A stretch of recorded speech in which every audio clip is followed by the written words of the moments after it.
All right, on today's special crossover episode, a team in the Central that I just can't help but like for some reason, and that's the Mammoth. So let's have a crossover with them.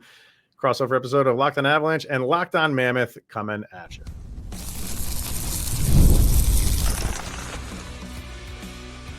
You're Locked On Avalanche, your daily podcast on the Colorado Avalanche, part of the Locked On Podcast Network, your team every day.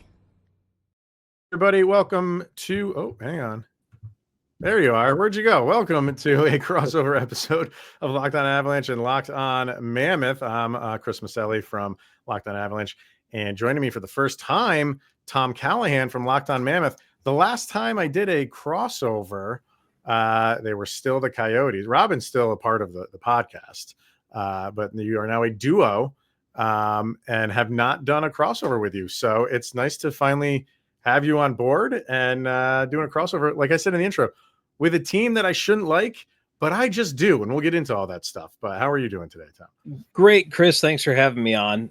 Looking forward to talking about this. And I have a feeling why, but I'm interested to hear your reasons why. I mean, the Mammoth are likable right now.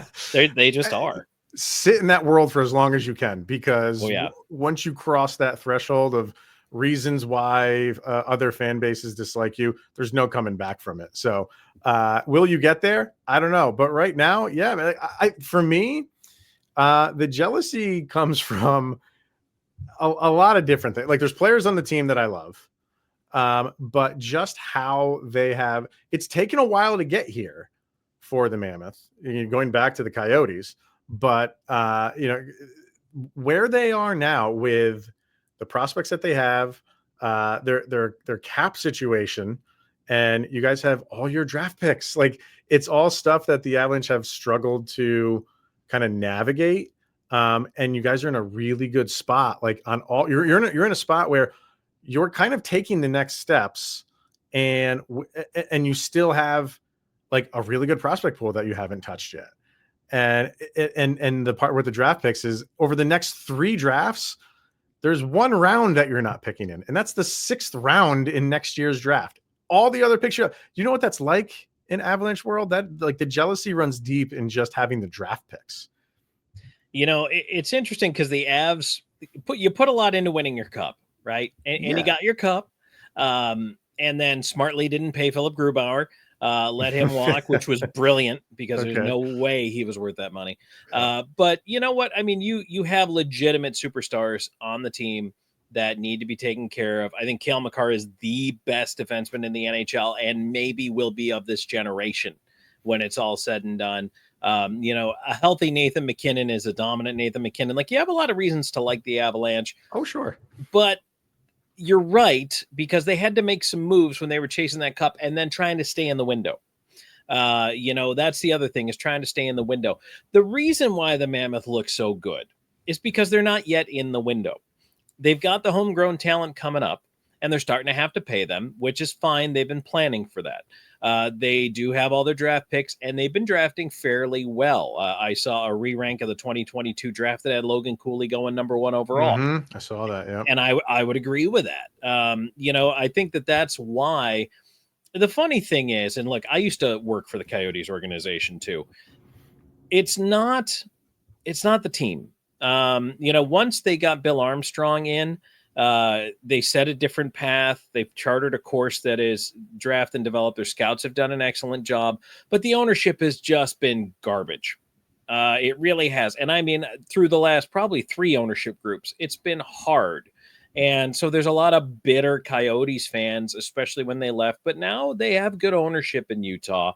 They have a community that cares about this team, and they are just starting to rise. So there's a lot of things to like. Don't worry. Once they start knocking teams out of the playoffs, Chris, that's when other teams are going to start to hate us, because we haven't made the playoffs yet. 100%. No, like, you are everybody, like, with the 2 expansion teams, like, everyone was couldn't stand Vegas just because right off the bat they're in the Stanley Cup. Right. Seattle, people are like, oh, that's a nice team, and cool logo, and nothing wrong with Seattle, and but I think they made the playoffs. But I think they're still in that, like, honeymoon stage, if you ask me, overall. And the Mammoth, like, yeah, I like how they constructed this team. And you said that they, the paying of the salaries is coming. It's on the horizon. But right now, like, there's no bad is there any bad contracts on this team? I was looking at their puck pedia. Like, there's none that stick out to me that's like, ooh, that's ugly. No. And no, I don't see any. Yeah, sure, you have some unrestricteds next year. Maybe Schmaltz is the biggest name as an unrestricted next year, or I mean, you have Cooley as a restricted, but you don't have any bad right now. Your roster is set. You got 23 out of 23, and you have 6.68 million still in cap space. Yeah. If the Mammoth are like, I have this as the first bullet point, if you're watching on YouTube, like another step forward, if they do that, if they go, if by trade deadline, they're in the mix, they're dangerous when it comes to moves that they need to make.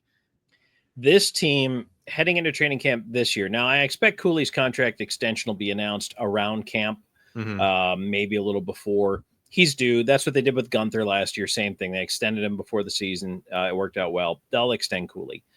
But keep in mind, too, that right now there's 3 goaltenders. Connor Ingram's a question mark. That could be another 1.95 in cap space if he goes LTIR. And Valimacky's going to start the year. That's $2 million on LTIR. He won't be due back until Christmas.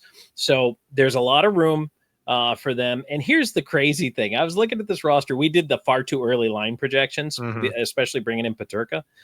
They are one training camp surprise forward away from a stacked top 9.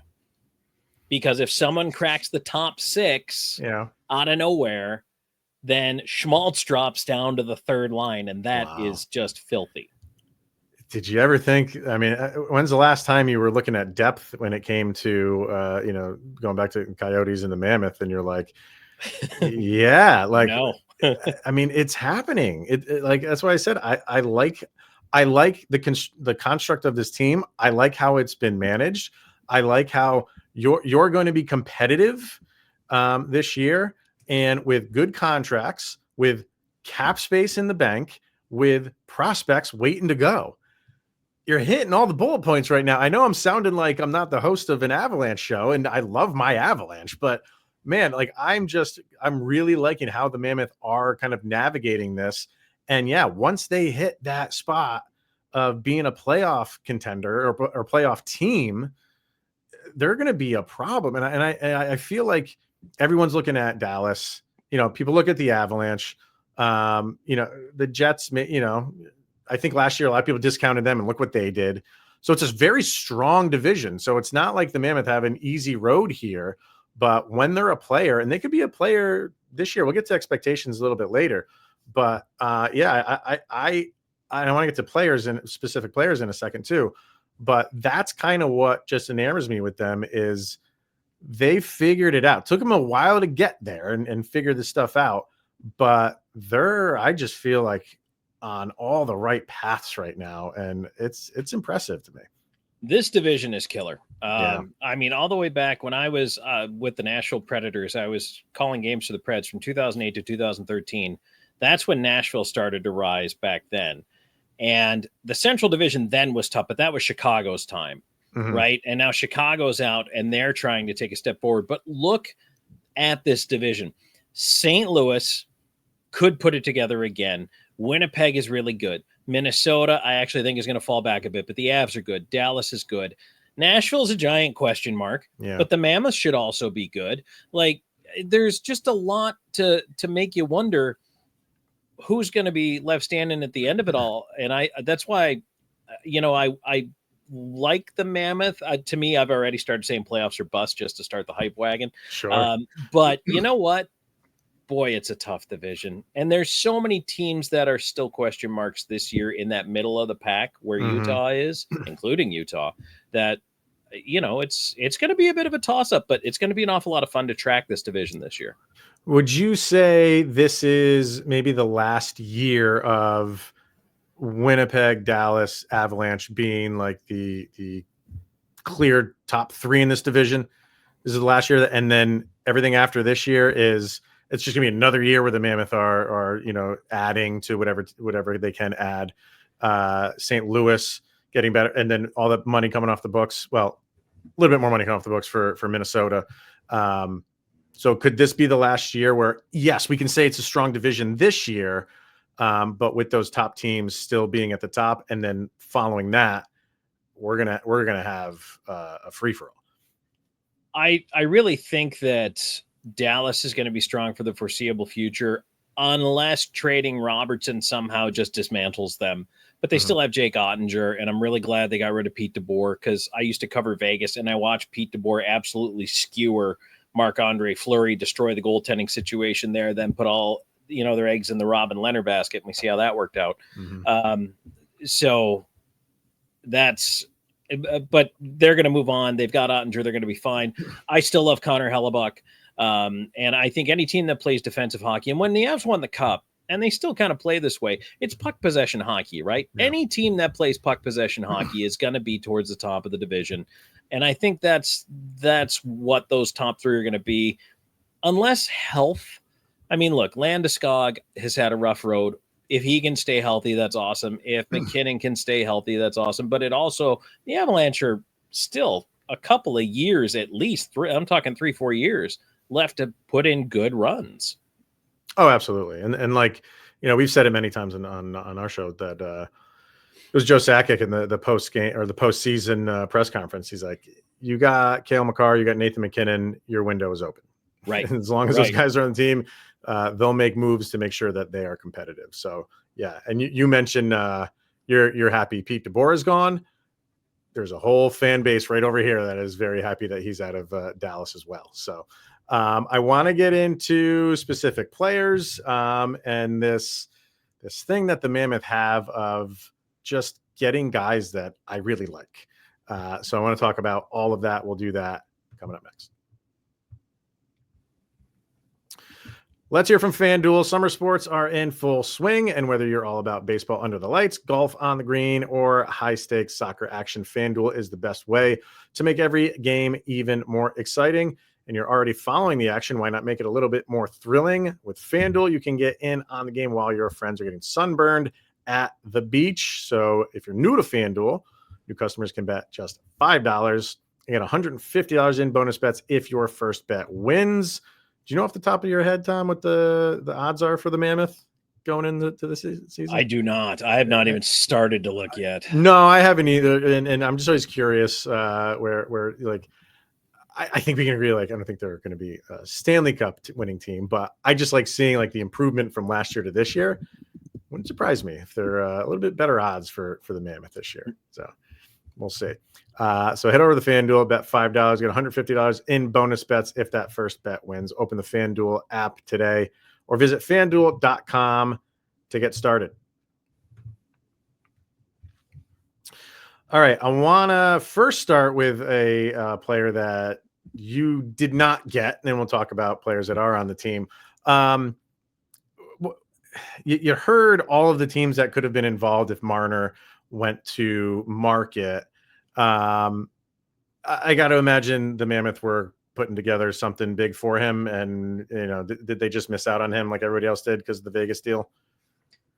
I mean, Marner pretty much wanted to go to Vegas from the get-go, and if they were going to be able to make that work, it was going to work. Did I want Mitch Marner? Yeah, absolutely. I think he would have been dynamite. JJ Peterka is a nice consolation prize, but Marner wanted to go to Vegas. That's where he wanted to be.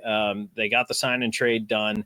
So I don't know. Here's the funny thing. I don't know that the Mammoth quote unquote missed because number one, it allowed them to reserve more cap space, keep that money back. And what I will say about Bill Armstrong, the Mammoth GM, is that he is very tactful in where he's going to put that money and always leaving his options open. So if a team starts the year struggling, another team, and the Mammoth see an opportunity to maybe take in a player that has fallen out of favor, they'll do it. If the Mammoth are in the middle of the season, and look at last year, at one point, 4 of the top 6 starting defensemen were injured on this Mammoth team. They went out and acquired so many different players. They got Robert Bortuzzo, Ole Mata, Nick DeSimone. They brought him in, and they brought him back on a 1-year, one-way deal. they really went out and kind of mined some value defensively that got them through the year. And now that they're healthy, they're pretty stacked defensively. They've done a smart job of that. So the fact that they didn't get Mitch Marner doesn't really upset me too much. I think he would have been an incredible game breaker for them, but the fact that they didn't get him might be a blessing in disguise. Was it something that they just, they have nobody on the team that would even come close to what, he's making in Vegas? Is that part of it? Like, they're just not, like, while they have the money, they'd rather spend it smartly and kind of spread it around and not just put that much into one guy. Well, that Cooley, as I mentioned, his extension's coming up, and he's probably going to be in the 8, 9, somewhere in there. Yeah. But what I will say is I felt like their upward appetite was apparent to us with the Islanders scuttlebutt. The Mammoth wanted Matthew Barzal. Barzal's cap hit is $9.5 million. So I felt like that probably signaled to me at least a comfort level of spending that much money. I don't know if they want to approach double digits on any contract yet, but I think they were comfortable flirting with that number. And especially with the cap going up in the next couple of years, that might have been their upper limit. And once they might have just been priced out of it, quite frankly. Right. Okay. You mentioned JJ Peterka, and like I said, leading into this segment, the Mammoth have had a way of getting guys on their team that I just like. JJ Peterka in his draft year, when we did the mock drafts here, like, that was the guy that I wanted on the Avs. Obviously, they didn't go with him. And while he was not drafted by the Mammoth, they have acquired him in trade.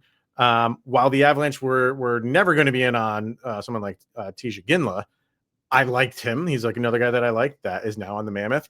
But Cole Baudouin is a guy who I really wanted the Avalanche to draft. They did not draft him. The Mammoth did. It's just like this team is turning into a team that and then there's players that like other guys, which I'll get to in a second. It's like we're one mind, me and the Utah Mammoth. Like, I really, again, this goes back to like the construct of this team. But talk about Peterka first. That was, in my opinion, a really good addition to this team. He brings a different dynamic to that team. He does. He's fast, and he's got a heck of a shot. 66 points last year, and every year he's shown improvement. That was a career high. But you know what? Now the Mammoth have 4 60-plus point guys on the opening night roster, provided everyone's healthy, once they open the season. So, which is great. And I have a lot of friends in the Buffalo media, and in talking to a lot of them about Peterka, they say he is, pardon the saber pun, live by the sword, die by the sword, because he is all offense and not much defense. So there's been some conjecture about should he get a shot at the top line, and my answer to that is probably not, because he's not defensively responsible enough, although he's 23. The kid's got some time to figure it out and learn some two-way play. But if he doesn't, he gives you an excellent off-wing one time on the power play, and they've already got another one in Dylan Gunther that gives you two guys who can shoot on PP1, which is frightening. And then you've got, enough talent in the top 6 now for the Mammoth to really help him distribute and find his game. But one thing the Mammoth were absolutely prone to last year is just bonehead passes, plays, giveaways, all that kind of stuff. They shot themselves in the foot repeatedly. So Peterka is probably going to add to that. And that's just a dose of reality. But, right. He gives them speed, he gives them flash, and he gives them the ability to score even more points.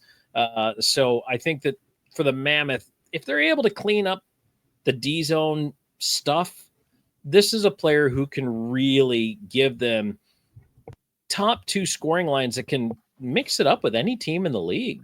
Absolutely. Yeah. Listeners, Locked On Avalanche know, like, one of my favorite players outside of Colorado is Clayton Keller. Why is he not more of a household name? Is it just the market that he's in, or like what's the deal? Because that dude has skill that's off the charts, and I just feel like if more eyes were put on him, people would understand how much of a dynamic player he is. I agree. I think there's still an East Coast bias because people on the East Coast are mostly in bed when our teams are playing. Yep. And the other thing is, quite frankly, he probably is getting more attention now being in Utah than he ever did in Arizona. Hit 90 points this year. Playing for Team USA was big for him. And I was actually pretty upset that he got left off Four Nations because of the year he was having. I was shocked. So to see him go over, captain Team USA at the World Championships, have a successful tournament there, and really just, he looks so good. And just, I was very pleased for the overall season of hockey he had. He will become a bigger household name, but Connor McDavid is Connor McDavid, and hockey talks about him because he's in a high-profile Canadian market. Even though Edmonton's a small market, it's still super high-profile because of the ghost of Gretzky and everything else, the Stanley Cups. But honestly, Utah is always going to be in the bottom eighth of teams that people talk about in this league. He's good, people. He's so good. And if Avalanche fans only watch him, the games that they have against the Mammoth, like, he stands out to me. He's such a good player. So, all right, I want to get to, I know it's only July, but we can talk about expectations. Everybody's 0-0-0 right now. So what are we expecting for next year from the Mammoth? We'll do that next. All right. Before we do that, before I touch on what the expectations are for the Mammoth next year, you did touch briefly on Connor Ingram. Any update from him? I always root for guys that are going into the player program, but I haven't really seen much of what's going on. Any news on him? So Ingram, once a player enters the program, they are not able to contact the team. The team can't contact them. So from the Mammoth standpoint, there's been no updates. We've seen some, I don't want to call them leaks because they're certainly not, but that basically Ingram's playing men's league hockey. He's back on the ice. I don't know how strenuous a league he's playing in. I don't know what the level of competition is, but I do know he's been back on the ice and he's in pads. Which is good, but that doesn't mean he's done with whatever his treatment or his program was. At this point, I think everything you need to know has been explained by them signing Vitek Vanacek. So when they brought Vanacek in, 1-year deal, $1.5 million on the cap hit, which is a little less than what Ingram makes. Vanacek is insurance, but he's now Stanley Cup winning insurance. And look, their guy is Karel Vejmelka. Yeah. That's their guy. Veggie is the guy, for better or for worse. But I think they really wanted Ingram to push because just a very brief background on it is 2 seasons ago, Veg had a good year. Ingram did not. Last year, Ingram seemed to be having the better year. And then everything happened, and then that thrust Veg back into the starting role. And he actually started to pick the ball up and run with it again. So he gets rewarded with the contract. He's been handed that starter's mantle. And Ingram is just a big question mark. We all wish him well, but we really don't know. When did he go in? Was it like January? Or when he went into the pro? Somewhere around there, yeah. Around there? Yeah. Okay. So, yeah, I always keep an eye out for guys that go into that program. So, wishing him very well. Hopefully he comes back, and that would be a dynamic duo. Yes. If he's able to return. Did want to touch on there was an athletic survey, and I talked about this on a recent episode where the question was, who's the first coach to get fired? My guy Bednar, your guy Alex Tourigny, both showed up on that list at the same percentage. It was like 4.5% or something like that. So on the low end, but they were a part of the guys that they list. Why would Alex Tourigny be on that list? Because I feel like he's number one, he's a great coach, and he's been with them through all of these growing pains, and firings like that drive me crazy. Of when a guy, you stick with a guy through the worst of times, and then when a team is improving and they're looking to take that next step, you get rid of him, and the new guy comes in and he gets all the accolades for everything that the guy before him really did. Is it an option for him? Like, if the team maybe doesn't perform well, like, could he really be on the way out? Is he on the hot seat at all? Well, I'm putting him on it. Absolutely. Really? Oh yeah. Absolutely. Okay. All I right. actually am not a huge fan of him as a coach. Wow. Which I don't mind saying that because I feel like they've had a lot of talent. And look, this past year, there were not excuses, but there were reasons, right? Your decor was run down. You had a lot of injuries there. You started to put it together. They were not making the playoffs last year anyway, but they're where I thought they would be, kind of sniffing around a wild card, but not quite making it in. Here's the thing, though. Tourigny, to me, now, my kind of, I've had some issues with some of the coaching decisions that have been made. I've had some issues with some of the player usage and certainly the goaltender usage down the stretch. I think they ran veg into the ground and it was ridiculous. I think it was poorly handled. But all that said, the defensive mistakes I was talking about, we called them naps. Utah is fond of taking naps. And that's coaching. That's all coaching. And it wasn't improving, no matter who was in the lineup defensively. So that's a problem. The power play, if you just look at the numbers, power play looked fine. League average power play. You look at their I'll call them the clutch moments. Able to tie a game, able to take a lead in a game. They were awful. That's coaching. You've got to find something else within your players in the execution there. The defensive zone, the giveaways, the turnovers, the even breaking out of their own zone. There's a lot of reasons to hold his feet to the fire. And here's the thing. They have now a big collection of talent. They've invested. They've gone out and got the Sergachevs, and they've got Marino, and they've got Mata, and they've got Peterka now on board, along with Gunther and Cooley and Keller. If he doesn't take this team to the playoffs, he's not taking a team to the playoffs. And so, yeah, if they get out of the gate slow, absolutely, I think he's gone. All right. Fair enough. I will defer to the one who watches them a lot more than I do. So, and maybe that's the difference from like the outsider looking in perspective. It looks like they're doing okay, but when you watch them, everybody likes the guy. Don't get me wrong, Chris. Everybody likes the guy. He's a great dude. I would love to have beers with him. Right. But just, I mean, sometimes we got to be a little critical. Yeah. No, I totally get it. All right. So where are they going to go this year? Last year, what is their record? 38, 31, and 13, 89 points for Utah. Everything we're saying is there's got to be more improvement. So what is it? What does it look like? Early expectations, early predictions, even if you want to throw points out, I don't know if you want to go that far, or is it just playoffs? Got to get in the playoffs. Well, to me, it is playoffs now. Playoffs are the expectation. Absolutely. There's no more swimming around, kind of lurking on the outside. They have to be in the playoff mix.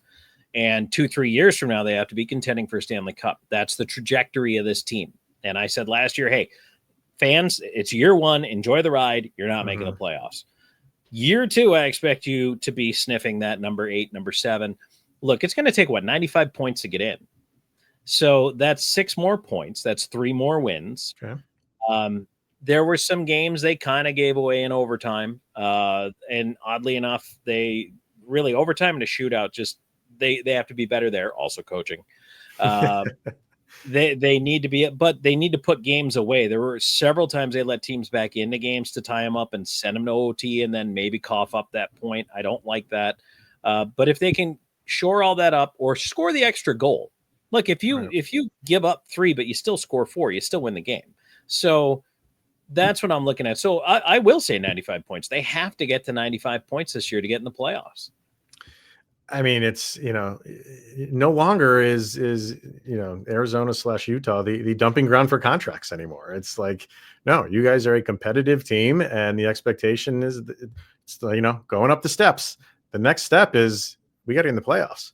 And it's going to be, every hockey season's fun, but I like the fact that they are another team that is throwing their hat into this ring that just makes the regular season more exciting. They're another team that is going to be fighting for it. Another team that, even at the end of the year, if for whatever reason they're out of it, they're still going to make life miserable for maybe a team that is knocking on the door.